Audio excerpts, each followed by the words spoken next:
আসসালামু আলাইকুম, সবাইকে আমন্ত্রণ আমার চ্যানেলে। আশা করছি সবাই অনেক বেশি ভালো আছেন। নতুন আরেকটি ভিডিও নিয়ে হাজির হলাম। তো এখানে হচ্ছে আমি দুপুরে রান্না করছি। এখানে পাতাকপি ভাজি করছি চিংড়ি মাছ দিয়ে। আর এখন চলে আসলাম 2 তলায়। পাতাকপিটা একটু হবে, তো চুলা এক সাইডে ভাত আর এক সাইডে পাতাকপি ভাজিটা দিয়ে আমি 2 তলায় চলে আসলাম। কারণ চট্টগ্রাম থেকে আসার পর আমার প্রচুর কাপড় চোপড় জমা হয়েছিল। তা আমি হচ্ছে এই পটটার ভিতরে আমি এখন হুইলের গুঁড়া ঢেলে নিব। আর আমার ওয়াশিং মেশিন যেহেতু 2 তলায়, আমার হুইলের গুঁড়া রাখার যে পট সেটাও 2 তলায় থাকে। তো রান্নাঘরে থাকে, ওখানে হচ্ছে আমি রিফিল করে নিচ্ছি। আর বুঝেনি তো কোথা থেকে আসলে অনেকটা কাজ থাকে, অনেক ঘোচানো থাকে, অনেক ধোয়া থাকে। তো আমার 3 দিন লেগেছে চট্টগ্রাম থেকে আসার পরে কাপড় ধোয়ার জন্য। সব চাদরগুলো আমি চেঞ্জ করেছিলাম, সেজন্য আরও বেশি কাপড় জমা হয়ে গিয়েছিল।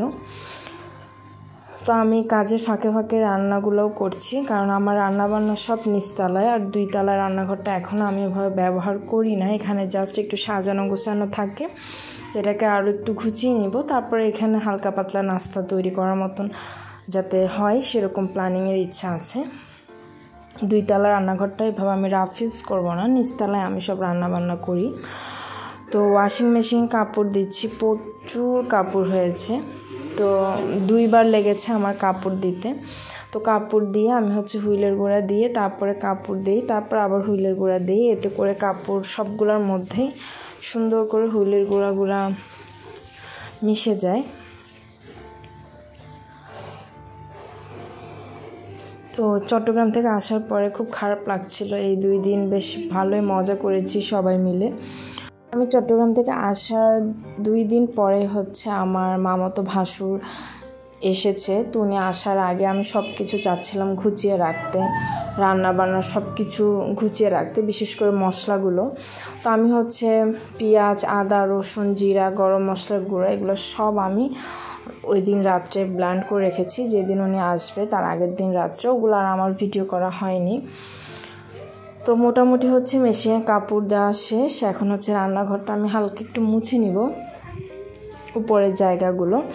আর হুইলের গুঁড়ার পটটা যেখানে থাকে সেখানেই রেখে দিচ্ছি।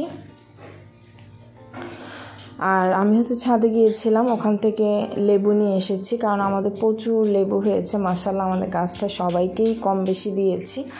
এখন এই লেবুগুলো আছে, আরও গাছে আছে, আস্তে আস্তে ওগুলোও ছিঁড়ব। তো এসে হচ্ছে আমি লাউ বসিয়ে দিয়েছি, চিংড়ি মাছ দিয়ে রান্না করব সেজন্য।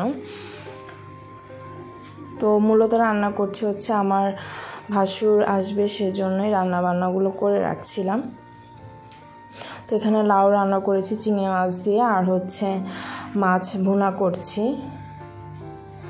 আর পাতাকপি তো আগেই ভাজি করেছিলাম, আর হচ্ছে মুরগির মাংস রান্না করব।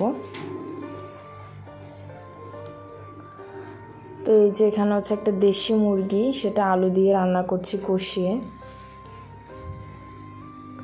আর দেশি মুরগিটা হতে কিন্তু অনেক সময় লাগে, আমার প্রেশার কুকারে দেওয়া হয়নি, এর জন্য অনেক সময় লেগেছিল মাংসটা হতে।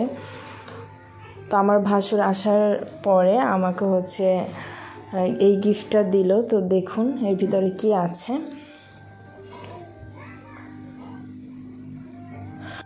তো আসার পরে বলল যে আমার জন্য একটা গিফট এনেছে।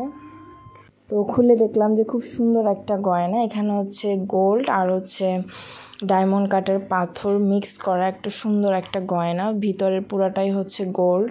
তো এটা হচ্ছে দুবাই থেকে এনেছে, দেখতে বেশ সুন্দর, আমার তো বেশ পছন্দ হয়েছিল।